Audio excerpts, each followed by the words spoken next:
ஒன்ன அளவுக்கு டூ மச்சா இல்லையே. அதான் சார் சொன்னேனே, கொஞ்சம் ஏமாத்திட்டீங்க. இப்போ நீங்கள் கதைகள்லாம் கேட்கும்போது தூங்குறீங்களா இல்லை முழிச்சுக்கிட்டீங்களா? ஒரே ஒரு கேள்வி, நான் நேர்மையாக கேட்டால் நீங்கள் பதில் சொல்லுவீங்களா? இல்லை இல்லை அக்ரிமெண்ட்லாம் இப்போ நான் கல்யாணம் பண்ணிக்கிறேன், என் ஒய்ஃபும் நானும் குழந்தை பெற்றுக்கணுமா வேணாமன்றது நான் தானே சார் முடிவு பண்ணணும். தான் 2050 வரை சிஎம் ஆகுறாங்கன்ற மாதிரி காமிச்சிருப்பீங்க. அது ஒரு கான்ட்ராஸ்டான விஷயமா? அது ஒரு சர்க்காஸ்டிக்கான ஒரு விஷயம் தானே சார். அவர் கேன்னு வச்சுக்கோங்களேன், நான் கேவாக இருக்கிறதுனால உங்களுக்கு என்ன அது பாதிப்பாக போகுது? காதல் எது சார் நல்ல காதல் கள்ளக்காதல்? எல்லாமே காதல் தானே சார்.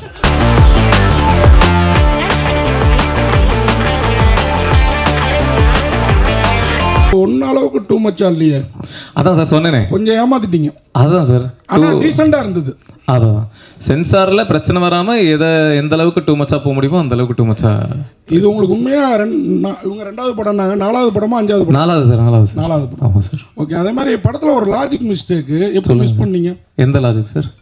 ஒருத்தர் பொண்ணை கட்டி கொடுத்துட்றாரு, ஓகே ப்ரொடியூசரு. ஆமாம். அதுக்கப்புறம் பொண்டாட்டி உங்களுக்கு தானே சொந்தம், அந்த பொண்ணு உங்கள்கிட்ட தானே அவங்க வந்து கதை சொல்லணும். பிரியா பவானி சங்கர், ஆமாம், அவங்களுக்குள்ளார ஒரு உறவு இருக்குது. ஆமாம் ஆமாம் ஆமாம். பர்மிஷன் உங்கள்கிட்ட தானே கேட்கணும். என்கிட்ட சொல்லிட்டாங்களே, நான் தான் ஒத்துக்கிட்டேனே. அப்போ நீங்க ஒரு லாஜிக் மிஸ் பண்ணிட்டீங்கன்னு நினைக்கிறேன். இல்ல அதெல்லாம் இல்ல இல்ல, நாங்க என்ன சொல்லியிருப்போம் அப்படின்னா, அந்த பொண்ணு சொல்றாங்கல்ல எங்க அப்பா ஒத்துக்க மாட்டாரு அப்படின்றாங்கல்ல. ஆமா, அந்த டைம்ல நீங்க போன் ஏதாவது பார்த்துட்டீங்கன்னா மிஸ் ஆயிருக்கும். ஏன் அப்பா ஒத்துக்கணுங்கிற? நீங்களே அந்த கம்பெனியை ஆக்குப்பை பண்ணிருக்கணும், மருமக பிள்ளையா. சார் அது தப்பு இல்ல, நான் அவ்வளவு மனசாட்சி இல்லாத ஆள் கிடையாது. பொண்ணை பெத்தவரு, அவர்கிட்ட கொஞ்சம் பர்மிஷன் வாங்கி அதுக்கப்புறம். சார் அஸ்வின் சார், உங்களுக்கு ஒரு கேள்வி. அந்த டயலாக் வர்றப்போ உங்க மனநிலை எப்படி இருந்தது? ஜாலியாக தான் சார் இருந்தது. அந்த அளவுக்கு பக்குவமா ஆயிட்டீங்க. வாழ்த்துக்கள், வாழ்த்துக்கள். Thank you sir. டேரக்டர் சார் சொல்லுங்க sir. Vishnu Vishal sir production போட்டிருக்கீங்க எங்க சார்? சொல்லுங்க சார், சொல்லுங்க ப்ரோ. நீங்களா எப்படி இருக்கீங்க? நல்லா இருக்கீங்களா? நல்லா இருக்கேன். அப்புறம் வந்து அவர் எந்த படத்தாக இருந்தாலும் ப்ரொமோஷனுக்கு வந்துருவார். ஏன் அவர் கூப்பிடல? ஒருவேளை வந்து சிவகார்த்திகேயன் 2050 வந்து சிஎம்மாக வந்து மென்ஷன் பண்ணியிருக்கீங்க. அந்த கோவத்துலையா இப்போ வந்து சிவகார்த்திகேயன் வந்து ஒரு இஷ்யூ போயிட்டு இருக்கு, எதுக்கு தேவையில்லாமல் வந்து அவர் கோத்து விட்றீங்க? அதாவது சரி ஓகே, விஷ்ணு விஷால் ப்ரோ வந்து ஏன் வர முடியல அப்படின்னா 30ஆம் தேதி தான் நாங்கள் ரிலீஸ் பிளான் பண்ணியிருந்தோம். ஸோ அதை பொறுத்து அவர் முன்னாடியே ஸ்கெடியூல்லாம் போட்டு அவர் வேறு ஷூட்டிங்கு போயிட்டார். அப்புறம் நாங்கள் தளபதி படம் தள்ளினதுனால நம்ம 14 பொங்கல் வரலாம், அப்புறம் 20 அப்போல்லாம் பிளான் பண்ணதுனால இப்போ அவர் ஊரில் இல்லைன்றதுனால அவர் வர முடியல. அதுதான் ஒன்று. ரெண்டாவது கேள்வி என்னது? அந்த கோவத்தில் இல்லை, அதெல்லாம் இல்லை, அது ஒரு கற்பனை, அது ஜாலியாக வச்சோம். சார் அதே மாதிரி விஜயகாந்த் ஜெயந்தி, விஜய் சேதுபதி ஏன் எதிர்கட்சி தலைவராக்குனீங்க? இல்லை சார், ஒரு சிஎம்மா ஒருத்தர் தானே சார் இருக்க முடியும். ஸோ அதனால் இன்னொருத்தர் எதிர்கட்சி தலைவர்னு. சார் சொல்லுங்க சார். ரசிகர்களை காமிச்சிங்க, அது மறைமுகமா 2 நடிகர்னு தெரியுது, தாதா ராஜான்னு. உண்மையிலேயே மனசுல அந்த 2 பேர் வச்சு தான் பண்ணி. உங்களுக்கு எந்த 2 பேர் சார் ஃபீல் ஆனாங்க? அது நீங்க யார் நினைச்சீங்களோ அவங்க. நான் யாரையும் நினைக்கல சார்.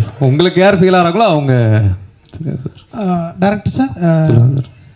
சார் இப்போது உங்களோட படங்கள் வந்து டைம் ட்ராவல் பேஸ்ட்லேயும் இருக்குது, நீங்கள் சொல்கிற நெரேஷன்லேயும் டைம் ட்ராவல் இருக்குது, ஃப்யூச்சரை உற்று நோக்கி இருக்குது. ப்ரெசண்ட்டை நீங்கள் எப்படி பார்க்குறீங்க சார்? ஏன்னா ஃப்யூச்சர் தான் நீங்கள் ஆசைப்படுற மாதிரி எனக்கு ஃபீலாக இருக்குது. ப்ரெசண்ட்டை நீங்கள் எப்படி பார்க்குறீங்க?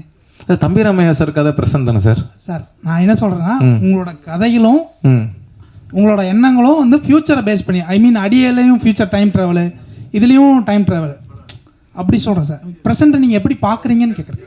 ப்ரெசென்ட் இப்போ நான் இங்கே உட்காந்துருக்கும் போதே நைட் என்ன சாப்பிடலாம் அப்படின்னு ஃபியூச்சரை பற்றி தானே சார் யோசிக்கிறேன். அதனால யோசிக்கும் போதே கொஞ்சம் ஃபியூச்சரிஸ்டிக்காக யோசிக்கிறேன்னு நினைக்கிறேன். ஸோ தெரியல.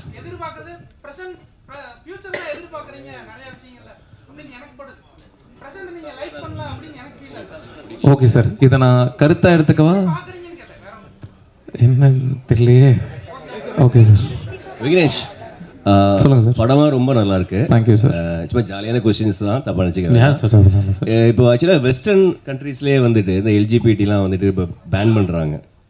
அப்படி இருக்கும்பொழுது நம்ம ஊரில் அதை வந்து ஒரு பொது உடைமை ஆக்குற முயற்சிகள் மாதிரி தெரியுது இதில். இல்லை சார், அது சரியாக தான். அது நீங்கள் கேட்குறது பெரிய டாபிக் சார். அது இல்லை பெரிய டாபிக், அது சின்ன விஷயம். ஆடியன்ஸ் வந்து அது ரொம்ப அது வந்து கரெக்ட் அப்படின்னு எடுத்துக்குவாங்க, இல்லைன்னா அப்படி ட்ரை பண்ணலாமான்னு எடுத்துக்குவாங்க, அந்த மாதிரி ஏதாவது விஷயம். இல்லை சார், என்னோட கருத்து வந்து இந்த உலகம் எல்லாருக்கும் சொந்தமானது, எல்லாருக்கும் பொதுவானது. ஒவ்வொருத்தருக்கும் ஒவ்வொரு விருப்பு வெறுப்புகள் இருக்கும். ஒவ்வொருத்தருக்கு அது பிரச்சனைன்னு சொல்லக்கூடாது. இப்போது எல்ஜிபிடி அவங்களுக்கு பிரச்சனை, ஏன்னா அது பிரச்சனை கிடையாது, அதுதான் எங்களோட இயற்கை அப்படின்னு அவங்களோட கருத்து இருக்கும். ஸோ எல்லாருக்கும் சொந்தமான உலகத்தில் அவங்களுக்கு பிடிச்ச மாதிரி இருக்கிறது, அடுத்தவங்களை கஷ்டப்படுத்தாத வரைக்கும் அவங்களோட சந்தோஷம் அவங்களோட உரிமை இல்லை சார். அது அவங்களோட கால். சரி, ஓகே.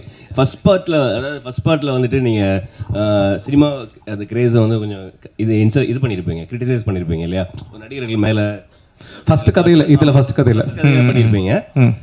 செகண்ட் பார்ட்ல, அதாவது செகண்ட் ஹாஃப்ல நீங்க என்ன சொல்ல வரீங்கன்னா, நடிகர்கள் தான் 2050 வரை சிஎம் ஆகுறாங்கன்ற மாதிரி காமிச்சிருப்பீங்க. அது ஒரு கான்ட்ராஸ்டான விஷயமா, அது ஒரு சர்க்காஸ்டிக்கான ஒரு விஷயம் தானே சார். இப்போ இருக்கிற விஷயத்த சொல்றோம், 50 வரைக்கும் இப்படியே இருந்தா அப்படின்னு அது ஒரு சர்க்காசம் தான் சார் இது. சரி, அப்புறம் மகளையே லவ் பண்ணலாம் அப்படின்ற ஒரு ஐடியா உங்களுக்கு இன்ஸ்பயர் பண்ணது யாராவது இருக்காங்களா? இல்லை, நீங்கள் கதையெல்லாம் ரிவீல் பண்ணுறீங்க. இதுக்கு நான் பதில் சொன்னேன்னா கதையை சொல்கிற மாதிரி ஆயிரும். சரி, ஆனால் அது இல்லை அப்படின்னு தானே நம்ம கடைசியில் சொல்கிறோம். ஓகே. அப்புறம் lover and girl bestie, lover and boy பெஸ்டிலாம் இருக்கிற மாதிரி ப்ரொடியூசருக்கு வந்து ஒய்ஃபும் இருக்காங்க. அப்புறம் ஒரு ஒய்ஃப் பெஸ்டி கால் பண்ணுற மாதிரி தெரியுது. அந்த ஒய்ஃப் பெஸ்டி மாதிரி நெக்ஸ்ட் பார்ட்டில் ஏதாவது ஒய்ஃப் பெஸ்டின்ற ஒரு டேர்ம் கொண்டு வர மாதிரி ஏதாவது ஐடியா இருக்கா? இது நான் யோசிக்கிறேன் சார். பார்த்து பண்ணோன்னா அவரே ஜோடி இல்லைன்னு என்கிட்ட கோபமாக பேசிக்கிட்டு இருக்காரு. இதை என்கிட்ட ஐடியாவாக சொல்லி ட்ரை பண்ணலாம் சார். Director sir, hello. சொல்லுங்கள் சார். 2021 அற்புதம்னு ஒரு தெலுங்கு படம். Okay sir. அதில் செல்ஃபோன் வந்து மின்னல் வரும். ஓகே, மின்னல் வந்தோன்னே அது பின்னாடி போயிடும். அந்த இது அதுலேருந்து எடுத்திருக்கீங்க. நான் அற்புதமாக பார்க்கல சார், எனக்கு தெரியல. மேபி வந்திருக்கலாம், சிமிலர் தாட், தெரியல சார். டைரக்டர் சார், சொல்லுங்கள் சார். லெஸ்பியன் என்னும் ஒரு இனச்சேர்க்கை வந்து அதை எதிர்க்கிறவங்க என்ன சொல்கிறாங்கன்னா, அது ஒரு வாழ்க்கை முறை அல்ல, செக்ஸில் ஒரு வகை அப்படின்னு தான் சொல்கிறாங்க. நீங்கள் இதை ஏற்றுக்கிற மாதிரியே கதையை கொண்டு போய் இருக்கீங்க. உங்களுடைய கருத்து என்ன? இல்லை சார், நான் ஏற்றுக்கிறேன் சார். அதான் சொன்னேனே, ஒவ்வொருத்தருக்கும் அவங்கவுங்களோட விருப்பு வெறுப்புகள் அவங்களோட உரிமை. அதை நாம் இதுதான் சரி இதுதான் தப்புன்னு சொல்லி, இப்போது நீங்கள் தாடி வச்சுருக்கீங்க, தாடி வைக்கக்கூடாதுன்னு நான் சொன்னால் சரியா சார்? அது உங்களோட உரிமை இல்லை, உங்களோட விருப்பு வெறுப்பு இல்லை. அது இப்போ அரிக்கும், குளிச்சுட்டு துவைக்கிறதுக்கு கஷ்டமாக இருக்கும் அப்படிலாம் சொன்னால் நான் பார்த்துக்கிறேன் அப்படின்னு தானே நீங்கள் சொல்லுவீங்க. அதே மாதிரி தானே அவங்க. இப்போ நான் லெஸ்பியன், இப்போ நான் ஒரு கேன்னு வச்சுக்கோங்களேன், நான் கேவாக இருக்கிறதுனால உங்களுக்கு என்ன அது பாதிப்பாக போகுது அப்படின்னு தானே நான் கேட்பேன். புரியுதுல உங்களுக்கு? ஸோ அது அவங்களோட உரிமை சார். அது ஒரு குடும்ப அடுத்தடுத்து சங்கிலி தொடர் மாதிரி போகணுமே, அது குறையுமே? அது எது சார்? அது மாதிரி நீங்கள் சொன்ன மாதிரி செஞ்சால் அடுத்தடுத்து அந்த குடும்பத்தின் சங்கிலி தொடர் வரணும்ல, அது குறையுமே? இல்லை சார், அதான் நீங்கள் இப்போ கேட்குற கேள்வி வந்து ஒரு பெரிய டிஸ்கஷன். இதை நான் ஒரு வார்த்தையில் பதில் சொல்ல முடியாது. அது உட்காந்து ஒரு அரை மணி நேரம் 1 மணி நேரம் ஒரு டிபேட்டாகவே பேசக்கூடிய ஒரு டாப்பிக்கு. ஸோ குடும்பம் இப்போ நிறைய பேர் அப்படின்னா ஒரு ஆணும் பெண்ணும் கல்யாணம் பண்ணிக்கிறாங்க, நான் குழந்தை பெற்றுக்க மாட்டேன் அப்படின்னு முடிவு பண்ணிட்டு வாழ்கிறாங்க. அப்போ கூட குடும்பம் தொடராதே சார். அப்போ என்ன சொல்லுவீங்க? அதான் அது தப்புன்னு சொல்லலாமே. அதான் சார், அகைன் அப்போ ஒரு ஆணும் ஒரு பெண்ணும் கல்யாணம் பண்ணிட்டு குழந்தை பெற்றே தான் ஆகணும் அப்படின்னு ரூல் கிடையாதுல்ல. இப்போ நிறைய பேர் குழந்தை பெற்றுக்காமலும் வாழ்கிறாங்கல்ல. ரூல் இல்லை, உங்கள் அம்மா அப்பாவும் எனக்கு அம்மா அப்பா அப்படி தானே போயிருக்காங்க, அதனால கேட்குறேன். கவர்மெண்ட் ஆஃப் இந்தியா எல்லாரும் குழந்தை பெற்றுக்கணும்னு ரூல்லாம் கிடையாது சார். அக்ரிமெண்ட்டை காட்டுங்க சார். சார் இல்லை அக்ரிமெண்ட்லாம் இப்போ நான் கல்யாணம் பண்ணிக்கிறேன், என் ஒய்ஃபும் நானும் குழந்தை பெற்றுக்கணுமா வேணாமன்றது நான் தானே சார் முடிவு பண்ணணும். அது ரூல் கிடையாதுல்ல. அது ஆமாம்மா, அதை ப்ரூவ் பண்ணிட்டேன். ஆமாம்மா. ஓ சப்போர்ட், ஓகே ரைட். இல்லை ஓகே, இல்லை அது லீகல் தான். 377 ரூல். Hello, okay sir. இங்கே சார் இந்த பக்கம் சொல்லுங்கள் சார். இப்போது சினிமாவில் பார்த்தீங்கன்னா இன்றைக்கி வந்து ஒவ்வொரு பணமும் ஓடுறதுங்கிறதே ஒரு மிகப்பெரிய விஷயமா இருந்துட்டு இருக்கு கடந்த சில வருடங்களாக. சர்ச்சைக்குரிய கதைகளை எடுத்துக்கிட்டோம் அப்படின்னா அது ஒரு பரபரப்பை கிரியேட் பண்ணும். இப்போ உங்கள் ஹாட்ஸ்பாட் 1க்கு வந்து ட்ரெய்லர் ஒரு பரபரப்பு கிரியேட் பண்ணதால தான் படத்துக்கு ஒரு ரெஸ்பான்ஸ் உங்களுக்கு கிடைச்சிது. அதனாலேயே இந்த படத்துலையும் சர்ச்சைக்குரிய 3 கதைகளை எடுத்துக்கிட்டு பண்ணீங்களா? சர்ச்சைக்குரிய கதைகளை பண்ணக்கூடாதுன்னு கிடையாதுல்ல சார். பண்ணக்கூடாதுன்னு இல்லை, அதனால தான் பண்ணீங்களான்னு கேட்குறீங்களா? இது ஒரு ட்ரெண்டாகவும் போயிட்டு இருக்கு. சில யங் டைரக்டர்ஸ் அப்படி பண்ணிட்டு இருக்காங்க. அதே ஃபார்முலா நீங்கள் ஃபாலோ பண்ணுறீங்களான்னு கேட்குறேன். இது ஒரு விவாதம் கிரியேட் பண்ணோம். இது இப்போ அப்படியான படங்கள் தான் அதிகமாக வருது. ஆமாம் சார். இப்போ ஹாட்ஸ்பாட் 1 ஒரு ஃப்ளேவரில் இருந்தது. ஸோ இப்போ ஹாட்ஸ்பாட் 2 அப்படின்னு நான் பண்ணும்போது லவ் ஸ்டோரி பண்ண முடியாதுல்ல. ஏன்னா ஹாட்ஸ்பாட் 1 பார்த்துட்டு 2 பார்க்க வர ஆடியன்ஸ் வந்து 1 என்ன ஃப்ளேவரில் இருந்ததோ அதே மாதிரி ஒரு ஃப்ளேவர் தான் 2ல எதிர்பார்க்க போகிறாங்க. ஸோ அதே ஃப்ளேவரில் சர்ச்சைக்குரிய விஷயங்களை பேசலாம் அப்படின்னு நினச்சி பண்ணது தான் சார். 1ஓட கம்பேர் பண்ணும்போது அதில் ஒரு ஃபேமிலி டச் ஓரியன்ட் அப்படி இருந்தது. இதில் எல்லாமே வந்து உங்களுக்கு 3 டாப்பிக்குமே ஒரு கான்ட்ரவர்சியாகவே தான் சுற்றி வருது. அதுக்குண்டான சொல்யூஷனும் கொஞ்சம் முடிக்கும் போது அப்படியே கொஞ்சம் அலூஃபாக முடிச்சுட்டு போகிற மாதிரி இருக்குன்னு சொல்ல வரேன். Okay sir. வெளிப்படையா அதுல ஒரு வெளிப்படைத்தன்மை இருந்தது ஃபர்ஸ்ட்ல. தெரியலையே, எனக்கு கேள்வி எப்படி சொல்றது, நான் எனக்கு தெரிஞ்ச அளவுக்கு என்ன அதை சொல்யூஷனாக சொல்ல முடியுமோ அதை சொல்ல ட்ரை பண்ணியிருக்கேன். ஃபர்ஸ்ட் கதையிலையும் சரி, செகண்ட் கதையிலையும் சரி. கடைசி கதையில் சொல்யூஷன் கிடையாது, ஒரு காதலை பற்றி பேசியிருக்கோம். அதுக்கப்புறம் ஒரு ஷாக்கிங்கான ஒரு எண்டு கொடுத்துருக்கோம். அதுதான் சார். Okay okay.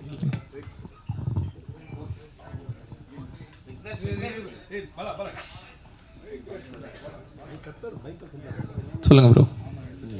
கள்ளக்காதல் அதிகமாக ஆதரிக்கிறீங்களோ? அதான் இன்னும் நீங்கள் பேசலையே அப்படின்னு பார்த்தேன். லேட்டாக பேசினாலும் லேட்டஸ்டாக கள்ளக்காதலுக்கு பயங்கரமா ஒரு பிலாசபிலாம் சொல்றீங்க. சசிகுமார் சார் ஒரு டயலாக் சொல்லியிருப்பார்ல, பின்னாடி இருந்து இவர் தான் எமோஷனல் ஆவார்னு பார்த்தேன். இதுவே தப்பா இருக்குதே, பொண்ணை லவ் பண்ற மாதிரி வருதேன்னு நினைச்சேன். பட் ஆனால் அதை விட பெரிய குண்டு கூட இருக்கிற ஃப்ரெண்டு துரோகம் பண்ற மாதிரி ஒன்று வச்சிங்கல்ல. கேள்வி திரும்பி கேளுங்க சார். ஃபர்ஸ்ட் கேட்டிங்களா கேளுங்க. இல்லை கள்ளக்காதல் தானா? இல்லை சார், காதல் எது சார் நல்ல காதல் கள்ளக்காதல் எல்லாமே காதல் தானே சார். அதான் மாதிரிதான். பட் அது சரியா தப்பான்றது அகைன் அவங்களோட, அதுக்குன்னு கள்ளக்காதல் ஆதரிக்கிறேன் அப்படி எடுத்துக்காதீங்க. இல்லை சார், ஒருத்தருக்கு துரோகம் பண்ணாவே அது கள்ளக்காதல் கணக்கு தானே சார் அது வருத்தம். அப்புறம் எப்படி சார் அது நல்ல காதல் எல்லாமே சொல்ல முடியும்? அந்த 2 பேருக்கு அது நல்ல காதல் தானே. புருஷனுக்கு தான் அது கள்ளக்காதல், அவங்க 2 பேருக்கு அது நல்ல காதல் தானே. அதே போல இப்போ இருக்க ஜென்ரேஷனையும் கொச்சையா தான் சொல்ல வரீங்க. எந்த ஜென்ரேஷனு? அந்த பொண்ணு வந்து ஆல்ரெடி பாய் ஃப்ரெண்ட் செக்ஸ் வச்சுக்கலாமா பொண்ணு பார்க்க வரும்போது கேக்குது. எந்த பொண்ணு? அந்த பொண்ணு ஏன் கேக்குது? அந்த வந்தவர் என்ன சொல்றாரு, பொண்ணுங்களுக்கெல்லாம் முடி வளர்க்க தான் தெரியும், முடிவெடுக்க எங்க தெரியும் அப்படின்னு கேட்குறாரு. என் பையன் நான் சொல்றதை தட்ட மாட்டான், உன் பொண்ணுகிட்ட என்ன கேட்டுக்கிட்டு நீ கல்யாணம் பண்ணி அப்படின்னு சொல்றாரு. அவர் மேல இருக்கிற கோவத்துல அந்த பொண்ணு அப்படி பேசுறா. அது எப்படி சார்? நீங்க அதுக்கு எக்ஸ்ட்ரா டைலாக் கொடுத்தீங்களோ அப்படின்னு லவ் ஸ்டோரின்னு ஒன்று வந்ததுல, அதுல இப்போ லேட்டஸ்டா வரும்போது அதுல பாட்டி சொல்லுவாங்க, பாட்டி போய் நீ இது பண்ணு அப்படின்னு சொல்லுவாங்க. ஸோ இதில் வந்து இந்த பொண்ணு டைரெக்டாக அப்பா உக்காந்துட்டு இருக்கும்போதே கேட்குது இவ்வளோ தெரியுமா. நம்ம தமிழ்நாட்டு பொண்ணுங்களை அப்படி கேட்க முடியுமா, கேட்குறாங்களா அப்படின்ற மாதிரி தோணுது. கரெக்ட். இவங்க கேட்டதுக்கு தானே தம்பிராம சார் வந்து கிளைமேக்ஸில் பதிலடி கொடுக்குறாரு. இதுதான் கிளைமேக்ஸ் அப்படின்னு முடிச்சிருந்தேன்னா நீங்கள் சொல்கிறது கரெக்டு. அதுக்கப்புறம் சார் வந்து பேசுகிறாருல்ல, நீ சொன்னது தப்பு அப்படின்ட்டு அவர் ஏன் பேசுறாருன்னா, சில பேருக்கு சில விஷயத்த சொல்கிற விதத்தில் சொன்னதான் புரியும், அதுவே நீ தானமா சொன்ன அப்படின்ற மாதிரி சொல்கிறாருல்ல. அஸ்வின் ப்ரோ, நீங்கள் அண்ணன் கேட்கும் போது அசால்ட்டாக சொல்லிட்டீங்க ஜாலியான்னு. பட் ஆனால் அந்த டைலாக் உங்களுக்கு எவ்வளோ அளவுக்கு ஆழமாக உங்களை காலி பண்ணுச்சுன்னு உங்களுக்கு தெரியும், குத்திச்சுன்னு தெரியும். பட் அந்த டைலாக்கே ஃபர்ஸ்ட் நீங்கள் அவர் ஃபோன் பண்ணும்போது ஹாட்ஸ்பாட்டாக அது அப்படி இருந்தது அப்படின்னு சொன்னீங்க. பட் உங்களை நடிக்க வைக்கும் போது இந்த டைலாக் தாண்டா அமர் சொல்ல போகிறான் அப்படின்னும் போது என்ன தோணுச்சுன்னு தான் கேட்குறோம். அதே போல் இப்போ நீங்கள் கதைகள்லாம் கேட்கும்போது தூங்குறீங்களா இல்லை முழிச்சுக்கிட்டீங்களா? ஒரே ஒரு கேள்வி, நான் நேர்மையை கேட்ட நீங்கள் பதில் சொல்லுவீங்களா? சொல்லுங்க. நான் வந்து 40ங்கிறது ஜென்ரலாக நான் சொன்ன ஒரு நம்பர். நான் அதுக்கு மேலேயும் கேட்டிருக்கலாம், அது கம்மியும் கேட்டிருக்கலாம். இன்னைக்கு நீங்கள் எவ்வளோ கதை கேட்டாலும் நீங்கள் தூங்காமல் இருந்திருப்பீங்களா? நீங்கள் படத்துலேயே நான் பார்க்குறேன், தேட்டரில் அத்தனை பேர் தூங்குறாங்க. நாங்கள் யாரும் புண்படுத்துறதுக்காக யாரும் நான் பேசுனது கிடையாது. நான் தெளிவாகவும் நான் அதுக்கான ஒரு வீடியோ நான் கொடுத்துட்டேன். நீங்கள் திரும்ப அது இப்போ இந்த இதெல்லாம் வந்து படத்துக்கு வரும்போது நீங்கள் திரும்ப அதை பற்றி கேட்குறீங்கன்னா நீங்கள் தான் எனக்கு பார்த்துட்டே இருக்கீங்க. குத்தலை நாங்கள் நீங்கள் எடுத்துக்கிட்ட விதம். இப்போ அந்த டைலாக்கே உங்களுக்கு இருக்கிறாங்க, அவ்வளோ போல்டாக நீங்கள் நடிச்சிருக்கீங்க. இப்போ நீங்கள் முழிச்சுக்கிட்டீங்களா? இப்போ நடிக்கிறதுக்கான முன்னேற்றம் வந்துட்டு இருக்கீங்களான்னு சார், நான் உண்மையே நான் வந்து நான் ஒரு ப்ராப்பர் ஆக்டர் நான் சொல்ல மாட்டேன், நான் கற்றுக்கிட்டு தான் இருக்கேன். இன்றைக்கி நான் விக்னேஷ் கார்த்திகிட்ட அவர்கிட்ட நான் நிறைய கற்றுக்கிட்டேன். நான் ஒர்க் பண்ணுற ஒவ்வொரு டேரக்டர்கிட்டையும் நான் கற்றுக்கிட்டு தான் இருக்கேன்.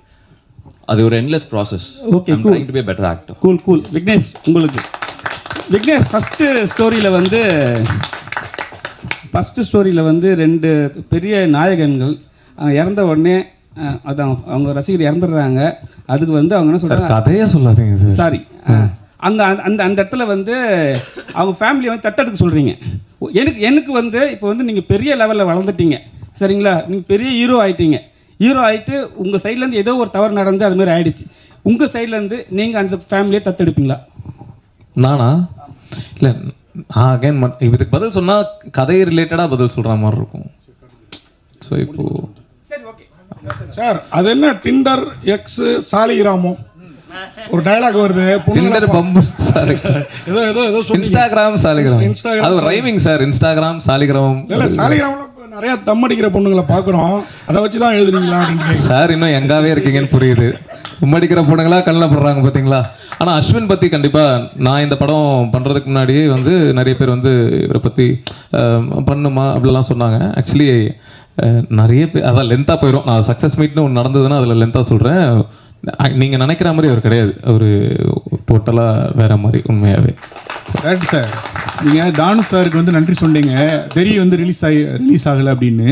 அது ஓகே, தேட்டர் கிடைக்கல. ஆனால் மங்காத்தான்னு ஒரு படம் வருது, அதை ஏதாவது ஃபீல் பண்ணீங்களா? மங்காத்தாவும் வராமல் இருந்தால் நல்லா தான் இருந்திருக்கும். பட் ஆனால் மங்காத்தா வந்து முன்னாடியே டேட் போட்டாங்க. ஸோ அதனால் நாங்கள் கேட்க முடியாது.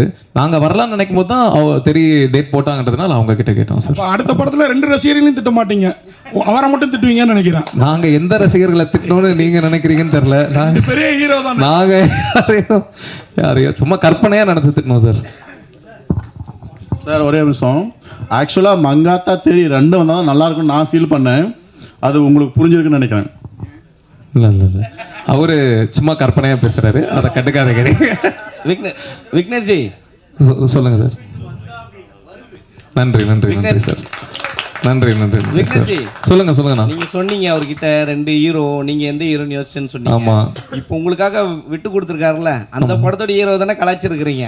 அதான் அது நீங்க அப்படி நினைச்சீங்கன்னா அந்த பப்ளிகாம் போடுற விஜய் தானே கலாய்ச்சிருக்கீங்க சார். ரஜினி சாரும் பப்ளிகாம் போட்டிருக்காரு. இல்லையா? அந்த ஸ்டைல்ல போடல. எது இல்ல, சிவாஜி பார்த்தது இல்லையா நீங்க? சிவாஜி த பாஸ் அதுல போட்டிருக்காரு. போட்டு தாங்க போட்டிருக்காரு.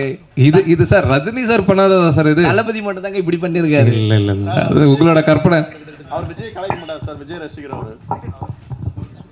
சார் வணக்கம். சொல்லுங்க சார். சார், நடிகர்கள் வந்து தலைவர்களாக மாறிட்டு இருக்காங்க, ரசிகர்கள்லாம் தொண்டர்களாக மாறிட்டு இருக்க இந்த காலகட்டத்தில் இந்த படம் வந்து இப்போ அரசியல் ஏதாச்சும் தாக்கத்தை ஏற்படுத்தும் நினைக்கிறீங்களா? அது படம் ரிலீஸ்க்கு அப்புறம் தான் தெரியும்.